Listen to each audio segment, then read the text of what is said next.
জয় হিন্দ বন্ধু, তোমাদের ইউটিউব চ্যানেলে তোমাদের স্বাগতম জানাই। তো আমি কিন্তু একদিন আগে একটা ভিডিও বানিয়েছিলাম এবং সেখানে কিন্তু তোমাদের যে রোজগার মেলা, সেই রোজগার মেলার কিন্তু ডেট আমি দেখিয়েছিলাম এবং তোমাদের আমি এটাও বলেছিলাম যে যখন কিন্তু রোজগার মেলার যে ফুল নোটিশ কিন্তু যখন পাবো তখন কিন্তু আমি ডিটেলস ভিডিও বানাবো। তো বর্তমান কিন্তু আমি রোজগার মেলার যে ফুল নোটিশ কিন্তু পেয়ে গেছি। তো এখান থেকে তোমাদের হর এক ডাউট কিন্তু আমি ক্লিয়ার করে দেবো। তো তোমাদের আমি বলেছিলাম যে আমাদের 13 নম্বর কিন্তু রোজগার মেলা কিন্তু হয়ে গেছে, যেটা কিন্তু ডাক বিভাগ আর কিন্তু কিছু ভ্যাকেন্সি নিয়ে। তো টোটাল কিন্তু এখানে 50,000 প্লাস কিন্তু এখানে জয়েনিং লেটার, যে সেন্ট্রাল গভর্নমেন্ট কিন্তু এখানে জয়েনিং লেটার দিয়েছিল। আর এই যে রোজগার মেলা, এটা কিন্তু 14 নম্বর রোজগার মেলা। তো সেন্ট্রাল গভর্নমেন্ট কিন্তু ও রোজগার মেলা কিন্তু 60,000 প্লাস কিন্তু জয়েনিং লেটার দেবে। তো এটা কিন্তু শুধু এসএসসিডি কিংবা সিআরপিএফ ট্রেডসম্যান দেবে না, আরও কিন্তু কিছু পোস্টের কিন্তু এখানে ভ্যাকেন্সি অ্যাড করেছে, তাদেরও কিন্তু এই রোজগার মেলার মাধ্যমে কিন্তু জয়েনিং লেটার দেবে। তো তারই মধ্যে কিন্তু এই যে একটা ভ্যাকেন্সি তোমরা দেখতে পাচ্ছ, এটা কিন্তু সিলেকশন প্রসেস পুরোপুরি কভার হয়ে গেছে এবং এদের যে নামের লিস্টও দিয়ে দিয়েছে এবং এরা কত তারিখ জয়েনিং লেটার পাবে তারও কিন্তু ডেট দিয়ে দিয়েছে। তো তোমাদের যদি এটা দেখায় যদি, তো দেখো এখানে, তো national institute of technology Manipur, তো এটা কিন্তু মানিপুরের কিন্তু একটা ভ্যাকেন্সি ছেড়েছিল, যেটা কিন্তু টেকনোলজির ভ্যাকেন্সি ছেড়েছিল। তো সেখানে কিছু স্টুডেন্ট কিন্তু সিলেক্টেড হয়েছে, যতগুলো ভ্যাকেন্সি ছিল পুরোপুরি সিলেক্টেড হয়েছে। তাদের কবে তাদের জয়েনিং লেটার দেবে এখানে সাফসাফভাবে কিন্তু বলা আছে। ডেট যদি দেখো এখানে 25শে নভেম্বর কিন্তু এখানে যে ডেট, সে কিন্তু ডেট কিন্তু দেওয়া আছে। তো রিসেন্টলি কিন্তু এটা পাবলিশ করেছে, আর এটা কিন্তু রোজগার মেলা যে অফিসিয়াল যে ওয়েবসাইট, সেই অফিসিয়াল ওয়েবসাইটে তোমরা কিন্তু গেলে তোমরা পেয়ে যাবে। তো দেখো এখানে যদি দেখো এইসব ক্যান্ডিডেট কিন্তু একটা সিলেকশন হয়েছে। তো এবার যদি আসো এখানে রোজগার মেলার ডেটটার দিকে দেখো, তো এখানে নোট তোমরা দেখতে পাচ্ছ, তো the selected candidate are hereby inform to collect their appointment letter person in the next Rozgar Mela. তো দেখতে পাচ্ছ 21শে ডিসেম্বর 2024। তো 21শে ডিসেম্বর কিন্তু তোমাদের যে রোজগার মেলা, তোমাদের রোজগার মেলা কিন্তু তোমাদের আয়োজিত হতে চলেছে, আর এটা কিন্তু পুরো 100% তোমরা তোমরা ডেটাকে তোমরা মেনে রাখতে পারো, কারণ এটা যেহেতু অফিসিয়াল ওয়েবসাইটে দিয়ে দিচ্ছে, তার জন্য এটা ফেক বলা তো কোনো কিছু নয়। তো এর আগে যখন আমি ভিডিওটা বানিয়েছিলাম অনেকেই মনে সন্দেহ ছিল যে এটা ফেক হতে পারে। তো এখন আশা করি তোমাদের মনে কিন্তু কোনো ফেক নেই। তো এটা কিন্তু পুরোপুরি অরিজিনাল নোটিশ, ঠিক আছে? কেউ কিন্তু কনফিউশনের মধ্যে থাকবে না। তো তোমাদের যদি বলি, তোমাদের 21 তারিখ কিন্তু তোমাদের রোজগার মেলা লাগছে। এই কিন্তু রোজগার মেলার মাধ্যমে ম্যাক্সিমাম স্টুডেন্ট কিন্তু জয়েনিং লেটার দেওয়ার কিন্তু চেষ্টা করবে। তো ভিডিও কনফারেন্সের মাধ্যমে যে পিএম যে মোড দিয়েছে, সে কিন্তু পুরোপুরি রোজগার মেলার মাধ্যমে জয়েনিং লেটার দেওয়ার চেষ্টা করবে। তো এখানে বিশেষ করে বিএসএফ যাদের কিন্তু এখানে সিলেকশন হবে, তাদেরও কিন্তু এখানে রোজগার মেলা ডাকে, আর বাদ বাকি যাদের সিআইএসএফ, এসএসবি কিংবা আইটিবিপি কিংবা আসাম রাইফেল, তাদের কিন্তু এখানে ডাকে না, ঠিক আছে? তো যাদের কিন্তু বিএসএফ এ যাদের সিলেকশন হবে, তাদের কিন্তু এই রোজগার মেলার মাধ্যমে তাদের জয়েনিং লেটার পাবে। আর বাদ বাকি যেসব ফোর্স আছে, তারা কিন্তু তোমার ইমেলের মাধ্যমে তোমরা পেয়ে যাবে এবং তোমরা পোস্ট অফিসের মাধ্যমে পেয়ে যাবে। এবং বিএসএফ যারা কিন্তু সিলেকশন হবে, তোমরা চাইলে তোমরা রোজগার মেলায় যেতে পারো, নাও তোমরা যেতে পারো, তোমাদের পোস্ট অফিসের মাধ্যমে তোমার জয়েনিং লেটার চলে আসবে। এবং তোমাদের যে ইমেল যে আইডি আছে, তো ইমেল আইডিতে তোমাদের কিন্তু যে অ্যাপয়েন্টমেন্ট লেটার, সে কিন্তু জয়েনিং লেটার তোমাদের চলে আসবে। তো আশা করি তোমাদের এ টু জেড তোমাদের ডাউট আমি ক্লিয়ার করে দিলাম। এবার তোমাদের বড় যে মুদ্রা, তো এখানে টাইম, তো এখানে তোমার ডেটা দেখতেছো 25/11/2024, ঠিক আছে? এবার তোমাদের কিছু কোশ্চেন আছে, সেই কোশ্চেনগুলো আমি তোমাদের ক্লিয়ার করছি।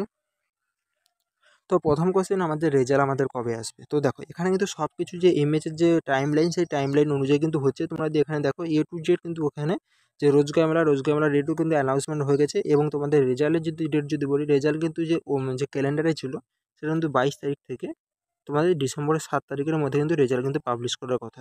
তো এদের হাতে কিন্তু সময় আছে, ঠিক আছে? যদি এখানে যদি সিআইএসএফ ট্রেনিং শিডিউল তোমরা দেখো এখানে, তো সেই হিসেবে তোমরা সাবসাব দেখতেছো 6ই জানুয়ারি থেকে তোমাদের কিন্তু ট্রেনিং শুরু হচ্ছে। তো 6ই জানুয়ারি থেকে শুরু হচ্ছে মানে তার 10 দিন কিন্তু আগে কিন্তু এরা জয়েনিং প্রসেস করাবে। মোটামুটি 26 তারিখ থেকে তোমাদের কিন্তু যে জয়েনিং প্রসেস কিন্তু করিয়ে নেবে। তো এবার বলি যে তোমাদের রেজাল্ট কবে আসবে? তো আমি মানলাম এখানে রেজাল্ট যদি 7 তারিখেও যদি আসে না, তো 7 তারিখে আসার পর এখানে 15 তারিখের মধ্যে জয়েনিং লেটার দেবে। তো 10 দিন পর কিন্তু এখানে জয়েনিং করে নেবে। তো আগেরবারে সিআরপিএফ কিন্তু এটা করিয়েছিল। তো এবারে সিআইএসএফ কিন্তু এইরকম প্রসেস করাবে। তো তোমাদের মোটামোটাভাবে বলছি, তোমাদের কিন্তু রেজাল্ট আশা করি তোমাদের 30 তারিখের মধ্যে, পুরোপুরি 30শে নভেম্বরে আসার কিন্তু পুরো চান্স আছে। তো যদি না আসে, তোমাদের যে অফিসিয়াল যে তোমাদের ডেট, যে 7 তারিখ, সে 7 তারিখে কিন্তু তোমাদের কনফার্ম চলে আসবে। তো আমি কিন্তু অফিসিয়াল ওয়েবসাইট যে, তো তোমরা এসএসসি তোমার যে নিউ দিল্লি যে হেডকোয়ার্টার আছে, সেখানে তোমরাও কল করবে। তো সেখানে একটাই কথা বলছে, তো দিন রাত কিন্তু রেজাল্ট বানানোর জন্য কিন্তু কাজ চলছে। তো ডেটা কালেক্টিং কিছু কিছু সেন্টারে যেগুলো ডেটা এখনো পর্যন্ত কালেক্ট করতে পারেনি, সেগুলোর কাজ কিন্তু পুরো কিন্তু চলছে, ঠিক আছে?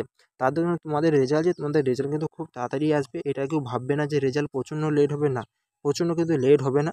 তো তোমাদের 30শে নভেম্বর, না হলে তোমাদের 7ই ডিসেম্বর আছে, 7ই ডিসেম্বর, তো এই উইকে আসার পুরোপুরি চান্স আছে। এই উইকে যদি না আসে, নেক্সট উইক নেক্সট উইক তোমাদের কিন্তু কনফার্ম 200% তোমাদের রেজাল্ট আসবে, ঠিক আছে? তোমাদের 200% রেজাল্ট আসবে। তো तो जय हिंद दोस्तों। तो अगर आप एसएससी 2025 के लिए प्रिपरेशन कर रहे हो और जीके में आपका बहुत ही कमज़ोर है, तो चाक्षु पब्लिकेशन के सामान्य ज्ञान की ये बुक आप ले सकते हो। यहाँ पे प्रीवियस ईयर हर एक क्वेश्चन आपको चैप्टर वाइज मिल जाएगा, जो कि 2019, 2021, 2024 के हर एक क्वेश्चन आपको चैप्टर वाइज मिल जाएगा। तो आपके तैयारी में और भी आसान और मौजूद बनाने के लिए ये बुक आप खरीद सकते हो। तो चाक्षु पब्लिकेशन का कॉम्बो बुक भी आता है, जीआई, मैथ और हिंदी का, जो कि प्रीवियस ईयर बेस है। तो चाहो तो आप खरीद सकते हो। तो परचेस करने का लिंक वीडियो के डिस्क्रिप्शन बॉक्स में है। যাই হোক, যা কিছু তোমাদের আপডেট আসবে তোমাদের দিতে থাকবো। তো যারা কিন্তু এই চ্যানেলে প্রথমবার এসেছো, তোমরা কিন্তু অবশ্যই তোমার সাবস্ক্রাইব করে নাও। এসএসসি হারেক আপডেট তোমরা কিন্তু বাংলায় সর্বপ্রথম পেয়ে যাবে।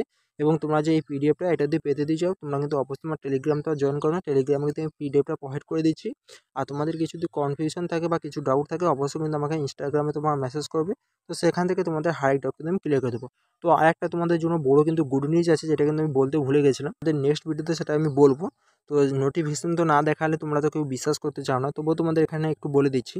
তো তোমরা ভালো করে জানো, এসএসসি 2021 এবং কিন্তু 2022-এ কিন্তু প্রচুর পরিমাণ ফেক ক্যান্ডিডেট কিন্তু এসেছিলো। যেসব স্টেটে কিন্তু আমাদের কাট অফ কম যায়, যেমন ওয়েস্ট বেঙ্গল, মণিপুর, ত্রিপুরা, আসাম। তো এইসব স্টেটে কিন্তু তারা ইউপি, বিহার থেকে যেসব স্টুডেন্ট এসে ফেক ডোমিসাইল এবং ফেক কিন্তু কাস্ট সার্টিফিকেট বার করে আমাদের কিন্তু সেই জবগুলো কিন্তু সিটগুলো কিন্তু দখল করেছিল। এবং 5,000 স্টুডেন্টের কিন্তু নাম লিস্টও কিন্তু এসেছিলো, যেখানে কিন্তু সাফ যে সরকার কিন্তু বলেছিল এদের বাদ দিয়ে দেবে, ঠিক আছে? হয়তো বাদ দিয়ে দিয়েছে, ঠিক আছে?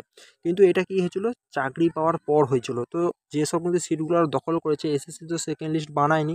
তো সেগুলো পুরোপুরি খালি থেকে গেছে ভ্যাকেন্সিগুলো, যে 5,000কে বাদ দিয়েছে চাকরি পাওয়ার পর, সেগুলো খালি থেকে গেছে। নেক্সট ভ্যাকেন্সি অ্যাড করেছে। কিন্তু এসএসসি এবার কিন্তু সবথেকে সবার জন্য গুড, মানে সবার জন্য কিন্তু খুব ভালো কাজ করছে। তো তোমাদের জন্য গুড নিউজ মানতে পারো। তো এখানে রেজাল্ট আসার আগেই তো এখানে রেজাল্টের কাজ শুরু হয়ে গেছে। তো সেখানে ডকুমেন্টস চেকিং হচ্ছে। তো সেই কারণে যাকে এখানে ফেক দেখছে, যে ডোমিসাইল সার্টিফিকেট পুরোপুরিভাবে ফেক, সে কিন্তু ফিজিক্যাল পাস করে গেছে, মেডিকেল পাস করে গেছে, ডিভি পাস করেছে, তারপরেও কিন্তু তাকে রিজেকশন স্লিপ তাকে ইমেলের মাধ্যমে পাঠিয়ে দিচ্ছে। তো এটা করছে একটা বিষয়ে ভালো, কারণ একটা স্টুডেন্ট কিন্তু এখানে বাদ যাচ্ছে, মানে একটা জেনুইন স্টুডেন্ট কিন্তু এখানে চাকরিটা পেয়ে যাবে। তোমরা এটা ভালোভাবে বুঝতে পারছো। তো এখানে ধরো ইউপির একটা ছেলে এখানে ওয়েস্ট বেঙ্গলের এই সিটটা দখল করতো। তো একে রেজাল্ট বানানোর আগেই কিন্তু একে যেহেতু বাদ দিচ্ছে, মানে এখানে যে যারা কিন্তু কম নাম্বার ছিল, তো সেই কিন্তু একটা ছেলে কিন্তু এখানে সে চাকরিটা কিন্তু পেয়ে যাচ্ছে, ওয়েস্ট বেঙ্গলের একটা ছেলে। তো এটা কিন্তু এসএসসি খুবই ভালো কাজ করছে। তো এটা কিন্তু ডিটেলস আমি নেক্সট ভিডিওতে নিয়ে আসি, তোমাদের রিজেকশন স্লিপও তোমাদের দেখাবো এবং সবার জন্য গুড নিউজ। তো এখানে যদি 10টা ছেলেও যদি ফেক ক্যান্ডিডেটকে আগে যদি বাদ দেয়, তো এখানে 10টা ছেলে কিন্তু যারা জেনুইন, যারা ক্যান্ডিডেট, যারা ওয়েস্ট বাংলা জেনুইন ক্যান্ডিডেট, তারা কিন্তু এখানে চাকরি পাচ্ছে। কিংবা আসামের যেসব 10টা জেনুইন ক্যান্ডিডেট, তারা কিন্তু চাকরি পাচ্ছে। তো যাই হোক, তোমাদের এ টু জেড তোমাদের সব কিছু আপডেট দিয়ে দিলাম। পরবর্তী ভিডিও দেখা হচ্ছে। জয় হিন্দ। চ্যানেলকে সাবস্ক্রাইব করতে ভুলবে না এসএসসি হাই আপডেট পাওয়ার জন্য।